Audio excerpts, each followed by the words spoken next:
Modus sopir travel gelap di tengah pelarangan mudik menunggu kelengahan petugas di pos penyekatan. Direktorat Lalu Lintas Polda Metro Jaya melakukan giat operasi penindakan penilangan terhadap penyedia jasa transportasi tak berizin atau trayek gelap guna mengantisipasi kegiatan mudik lebaran.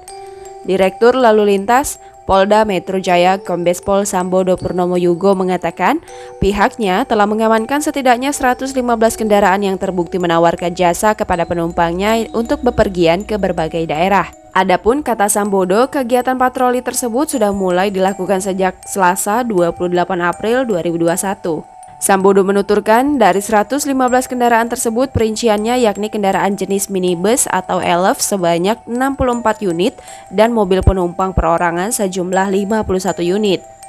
Saat ini, kata Sambodo, seluruhnya telah dilakukan tindak penilangan karena saat diamankan sebagian besar dari mereka terbukti sedang membawa penumpang di dalamnya.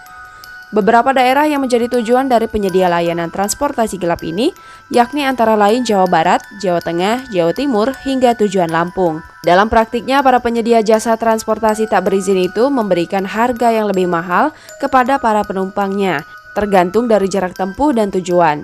Kata Sambodo, harga yang dipatok itu rata-rata lebih mahal Rp100.000 dari harga yang diberikan penyedia PO Bus. Tak hanya itu, para penumpang dari penyedia jasa trayek gelap itu juga tidak dimintai surat keterangan bebas COVID-19.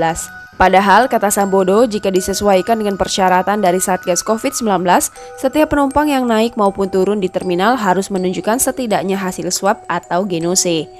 Akibat perbuatannya, para pengemudi diberikan tindakan tilang dengan dikenakan pasal 308 Undang-Undang Lalu Lintas dan Angkutan Jalan nomor 22 tahun 2009 tentang mengemudikan transportasi umum tapi tidak memiliki izin dengan ancaman pidana kurungan paling lama 2 bulan atau denda paling banyak Rp500.000.